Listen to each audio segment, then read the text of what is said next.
नमस्कार, hello, welcome to this channel once again.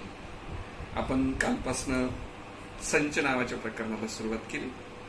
एक video तयार झालेला आपल्याला. आज आपल्याला दुसरा व्हिडिओ तयार करायचा आहे आणि त्याच्यामध्ये संच म्हणजे काय, संचची व्याख्या आणि सराव संच 1.1 आपण सोडून घेतला.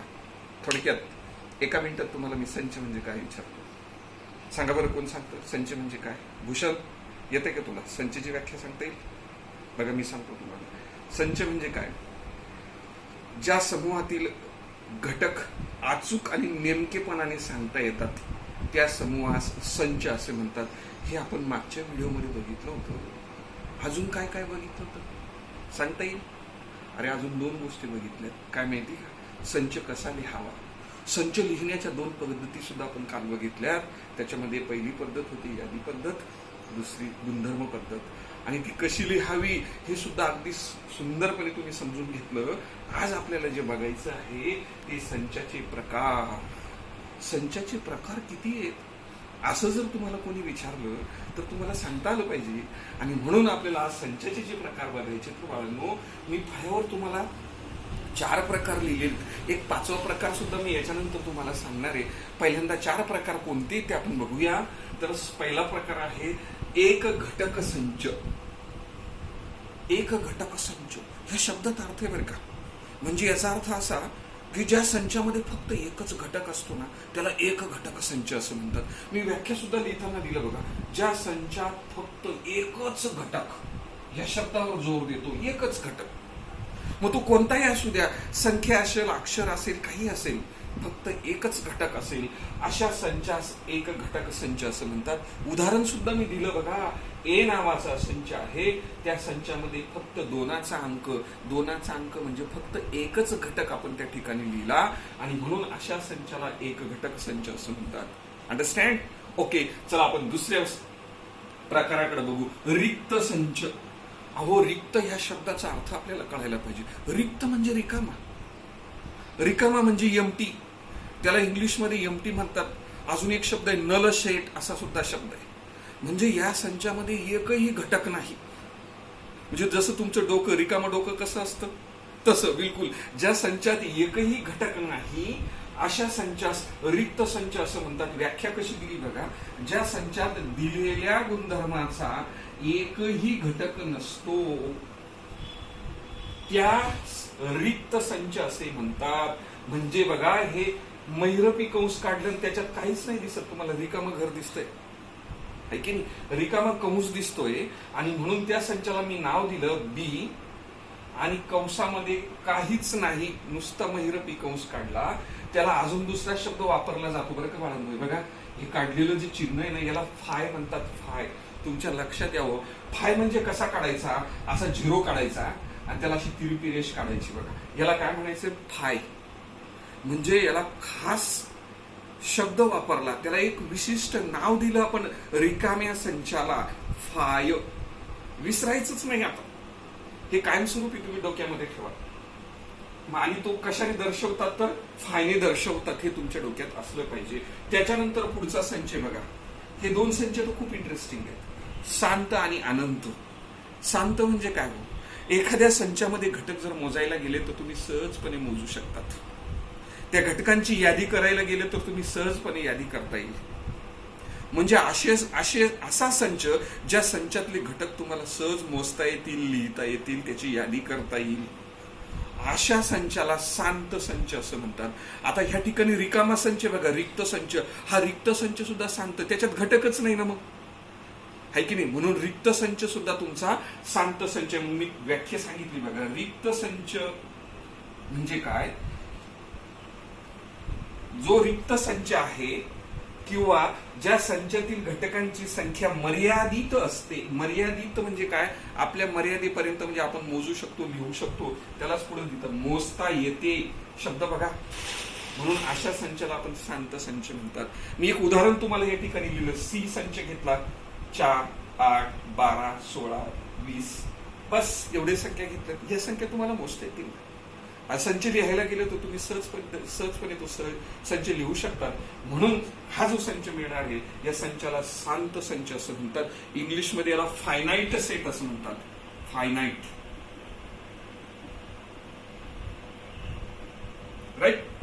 त्याच्यानंतर खालचा अनंत संच, शांतच्या विरुद्ध अनंत, ज्या संख्या अमर्यादित म्हणजे ज्यांची मोजू शकत नाही आपण.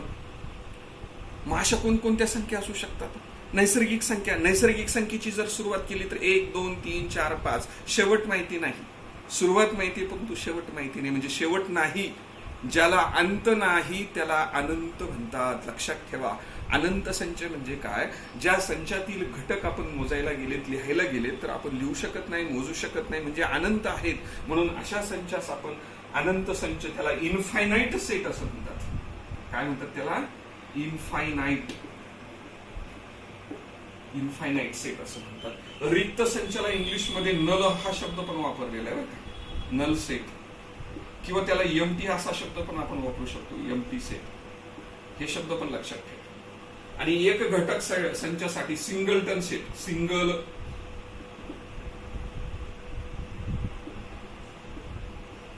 इंग्रजीतले शब्द सुद्धा तुमच्या लक्षात असले पाहिजे. तर मग तुम्हाला या ठिकाणी कळालं सगळं. एक घटक संचात एक घटक असतो फक्त, रिक्त संचात एकही घटक नसतो, शांत संचामधले घटक लिहिता येतात, मोजता येतात, आणि अनंत संचातले घटक लिहिता येत नाही, मोजता येत नाही, त्याला अंतच नाही, म्हणून तो संच अनंत असतो. अशा पद्धतीने आपण हे समजून घेतलं. आता आणि आता पुढचा बघा, शेवटचा प्रकार संचातला समान संच. बाळांनो, समान संच म्हणजे काय? अहो, दोन असे संच असतील, सपोज मी एक ए संच घेतला आणि दुसरा बी संच घेतला. ए आणि बी हे समान संच आहे. याचा अर्थ काय? ए संचामध्ये असलेले घटक जसेच्या तसे बी संचामध्ये असले पाहिजेत, किंवा बी संचामध्ये असलेले घटक जसेच्या तसे ए संचामध्ये असले पाहिजेत. बघा, इंग्रजीमध्ये 3 शब्द आहेत, 2, एक अक्षर आहे ए, टी, आणि बी संचामध्ये बघा इट. टी म्हणजे चहा आणि इट म्हणजे खाणे. आता टी ची स्पेलिंग जर बघितली तुम्ही, TEA, आणि इट ची स्पेलिंग बघितली EAT. दोन्हींचा अर्थ वेगळा जरी असला पण शब्दातले जर अक्षर बघितलेत ना, हे तिन्ही अक्षर इथे सुद्धा दिसतात. फक्त काय झालं माहितीये का? क्रम बदललेला आहे तिथे. अक्षरांचा क्रम जरी बदलला परंतु इकडचे अक्षर बिलकुल पलीकडच्या संचामध्ये तुम्हाला दिसतात. म्हणजे ए मध्ये असलेले घटक जसेच्या तसे बी मध्ये असतील, किंवा बी मध्ये असलेले घटक जसेच्या तसे ए मध्ये असतील, तर अशा संचास समान संच असे म्हणतात. ओके, धन्यवाद. हॅलो गाईज, बघा पुन्हा एकदा सराव संच 1.2. सराव संच 1.2 मधला पहिला प्रश्न खूप इंटरेस्टिंग आहे. प्रश्न बघा, पुढील पैकी कोणते संच समान संच आहेत व कोणते समान संच नाहीत ते सहकारण लिहा. म्हणजे कारणासह उत्तर द्यायचं. 2 संच सारखे आहेत का, 3 संच सारखे आहेत का, हे कारण लिहून द्यायचं आपल्याला. आणि म्हणून खूप इंटरेस्टिंग, त्याच्यातला पहिला संच दिलेला आहे. पहिला संच ए बरोबर. ए हा असा एक्स घटकांचा संच आहे. म्हणजे ते कसं, हे बघा, 3x - 1 बरोबर 2 असा गुणधर्म ए मध्ये दिला. मग आपण तो संच, म्हणजे ए संचातला गुणधर्म मी या ठिकाणी लिहितोय. 3x - 1 बरोबर 2 हा गुणधर्म लिहिला. म्हणून 3x बरोबर हे तुमचे 2 जसेच्या तसे, वजा 1 इकडे गेल्यानंतर अधिक झाले, म्हणून 3x बरोबर 2 आणि किती झाले, 3 झाले. 3x बरोबर 3 आले, म्हणजेच x बरोबर हे 3, छेदस्थानी तुमचे हे 3. 3 भाग दिला बाळांनो, तर उत्तर आलं 1. याचा अर्थ झाला तुमचा ए ह्या संचामध्ये कोणता घटक आहे, एक्स. म्हणजे ह्या संचामध्ये ए संचात एक घटक सापडला. कशावरनं? ह्या गुणधर्मावरनं. गुणधर्म काय होता? ए संचामध्ये एक्स असा घटक आहे की, कसा घटक आहे, 3x - 1 बरोबर 0. ही गुणधर्म घेतल्यानंतर आपण एक उत्तर काढलं आणि ते उत्तर ए मध्ये आपण लिहिलं. ओके, चला बी कडे जाऊया. बी बघा, खूप इंटरेस्टिंग आहे. बी संचामध्ये एक्स घटक असा आहे की, कसा आहे, हे वाचताना कसं वाचायचं बघा. बी संचात एक्स घटक असा आहे की, कसा आहे. मग एक्स ही नैसर्गिक संख्या आहे. मग एक नैसर्गिक संख्या म्हटल्यानंतर तुमची 1 2 3 4 5 6 7 8 अशा डायरेक्ट ह्या सगळ्या नैसर्गिक संख्या असतात. पण त्या नैसर्गिक संख्यांमध्ये ती संख्या मूळ संख्या नाही बरं का, आणि संयुक्तही नाही. मूळ संख्यांची सुरुवात इथून होते बाळांनो. 2 3 5 7 ह्या मूळ संख्या आहेत, त्या नाहीत. आणि संयुक्त नाहीत. संयुक्त म्हणजे 4, 6 आणि 8 म्हणजे दोनापासून पुढच्याच एवढ्या संख्या येतात तेवढ्या संख्येने चालणार. मग आपल्याला फक्त कोणती संख्या घ्यावी लागेल? 1. म्हणजे अशा नैसर्गिक संख्या फक्त काय आहे तुमची? 1 आहे. म्हणून बी ह्या संचामध्ये कोणता घटक आला तुमचा? 1. लक्षात घ्या, ह्या अटीमध्ये काय सांगितलं? नैसर्गिक संख्या आहे पण ती मूळही नाही आणि संयुक्त नाही, म्हणजे त्याचं उत्तर किती? 1. ते बी संचामध्ये 1 घटक आहे. जसं ए संचात 1 आला तसंच बी संचात सुद्धा 1 आला. चला सी संच बघूया. सी संच सुद्धा वाचायचा. सी संचामध्ये एक घटक असा आहे की कसा आहे तो? नैसर्गिक संख्या आहेत. पुन्हा तिथे नैसर्गिक संख्या. मग त्या नैसर्गिक संख्या आहेत म्हणजेच नैसर्गिक संख्या 1, 2, 3, 4, 5 अशा पद्धतीने एकापासून सुरुवात होणाऱ्या सर्व नैसर्गिक संख्या. पण त्याच्यात पुढे पुन्हा 8 सांगितली. म्हणजे कशी ती एक्स ही संख्या जी ना ती 2पेक्षा लहान. मग 2पेक्षा लहान म्हणजेच काय झालं? पुन्हा तुमचं एकच उत्तर आलं. म्हणजेच सी ह्या संचामध्ये काय दिलं आपण? 1. बघा, 2पेक्षा लहान असणारी नैसर्गिक संख्या तुमची 1 असते. बाळांनो, संच सी मध्ये 1 आला, संच बी मध्ये 1 आला, संच ए मध्ये सुद्धा 1 आला. तिन्ही संचामध्ये एकच घटक आहे, सारखा घटक आहे. याचा अर्थ असा झाला तिन्ही संच सारखे आहेत. तिन्ही संच सारखे आहेत म्हणजेच काय? तिन्ही संच समान आहेत. आणि तेच आपल्याला जर मांडायचं असेल तर संच ए बरोबर संच बी बरोबर संच सी आहे. म्हणजेच तिन्ही संच समान आहेत. हे आपण कारणासह पटवलं. Okay okay. प्रश्न दुसरा बघा. ए आणि बी समान संच आहेत का? संच शब्द राहिला लिहायचा. समान संच आहेत का ते कारण लिहा. म्हणजे कारण सांगून द्या ते समान आहेत किंवा नाही. त्याच्यात ए आणि बी कशी दिलेले आहेत? ए सम असलेला मूळ संख्या आहेत आणि बी हा एक अशा घटकांचा संच आहे, त्याच्यामध्ये हा गुणधर्म आपल्याला दिलेला आहे. मग आपण ह्या ठिकाणी बघा, ए संचामध्ये समत आहेतच परंतु त्या मूळ संख्या पण आहेत. प्रश्न असा आहे, मूळ संख्या जर विचारल्यात ना बाळांनो, तुम्ही सुरुवात करता 2, 3, 5, 7, 11, 13 अशा पद्धतीच्या संख्या या मूळ संख्या आहेत. पण याच्यामधली समसंख्या तुम्हाला जर विचारली तर ती किती असते? मग 2 ही मूळ समसंख्या आहे. ती मूळ संख्या तर आहेच परंतु ती समसंख्या आहे. 2 भाग जाणारी 2. आणि म्हणून ए संचामध्ये कोणता घटक यायला पाहिजे? 2. कारण 2 ही फक्त सममूळ संख्या आहे. याचं कारण सुद्धा मी ह्या ठिकाणी लिहिलं. कारण काय? ही 2 ही सममूळ संख्या आहे. नंतर बी संचाचा विचार करू. बी संचामध्ये एक हा असा घटक आहे की कसा घटक आहे त्याचं हे कारण मी ह्या ठिकाणी लिहितो. हे कारण बघा, 7x - 13, 7x - 1 बरोबर 13 हे कारण लिहिलं. संच बी मध्ये 7 जसेच्या तसे, 13 जसेच्या तशी, हा -1 इकडे गेल्यानंतर +1 झाला. 13 मध्ये 1 मिळवला 14 झाले. म्हणजे 7x बरोबर 14. याचाच अर्थ x बरोबर हे 14/7. 7 1 7, 7 2 14. म्हणजेच x बरोबर किती आले तुमचे? 2. याचा अर्थ बी ह्या संचामध्ये कोणता घटक आहे तुमचा? 2. ए ह्या संचामध्ये कोणता घटक आहे तुमचा? 2. दोन्ही संचांमध्ये घटक 2 सारखेच आहे. म्हणून मी इथं लिहिलं संच ए आणि बी समान संच आहेत. कारण दोन्ही संचातील घटक समान आहेत. दोन्ही संचातले घटक समान आहेत. आणि तेच खाली लिहिताना कसं लिहायचं? संच ए बरोबर संच बी म्हणजेच दोन्ही समान आहेत. 3. ओके. बघा, प्रश्न तिसरा आहे. प्रश्न तिसरा सुद्धा अतिशय सोपा आहे. पुढील पैकी कोणते संच रिक्त आहेत? रिक्त म्हणजे रिकामे, त्याच्यात एकही घटक नाही असे कोणते संच आहेत ते आपल्याला ओळखायला सांगितलं. 3 संच दिलेत बाळांनो. ह्या तिन्ही संचांमधले रिक्त संच कोणते आहेत ते ओळखायचं. मी तुम्हाला पुन्हा सांगतो, रिक्त म्हणजे काय? रिकामे. मग आपल्याला रिकामा संच कोणता ते ओळखायचं असेल तर पहिल्यांदा सुरुवातीला ह्या वाक्याचा विचार करू. नंबर 1, ए नावाचा संच आहे.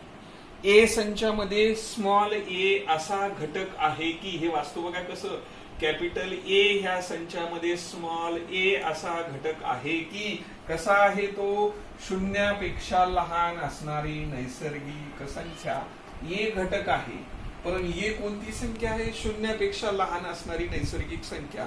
आपल्या डोक्यामध्ये विचार आला पाहिजे, अरे नैसर्गिक संख्येची सुरुवात तर एकापासून सुरुवात होते. 1 2 3 4 इथून पुढच्या सगळ्या संख्या म्हणजे नैसर्गिक असतात. आणि उदाहरणार्थ असं सांगितलं की शून्यापेक्षा लहान नैसर्गिक ती असूच शकत नाही. आणि म्हणून मी इथं लिहिलं बघा, ये हा शून्यापेक्षा लहान आहे. याचा अर्थ काय झाला? या वाक्याचा अर्थ ए इज लेस दॅन 0, शून्यापेक्षा लहान. आणि नैसर्गिक संख्येची सुरुवात 1 पासून होते, म्हणून ए ही नैसर्गिक संख्या नाही. शून्यापेक्षा लहान असणारी नैसर्गिक संख्या नसते, म्हणून ए ही नैसर्गिक संख्या नाही. याचा अर्थ संच ए मध्ये काय येणार? मग आता आपला काहीच येणार नाही, तर शून्यापेक्षा लहान नैसर्गिक संख्याच नाही. म्हणून काय झालं? याच्यात कुठलाच घटक आला नाही. म्हणून संच एला आपण काय म्हणतो बाळांनो? रिक्त संच. म्हणजे हा रिकामा संच आहे. तुमचा लक्षात ठेवा, याच्यात एकही घटक नाही. म्हणून आपण शब्द काय लिहिला? संच ए हा रिक्त संच आहे. त्याचं कारण नैसर्गिक संख्या शून्यापेक्षा लहान सांगितली, ती काहीच येत नाही आणि म्हणून इथं रिकामा आला.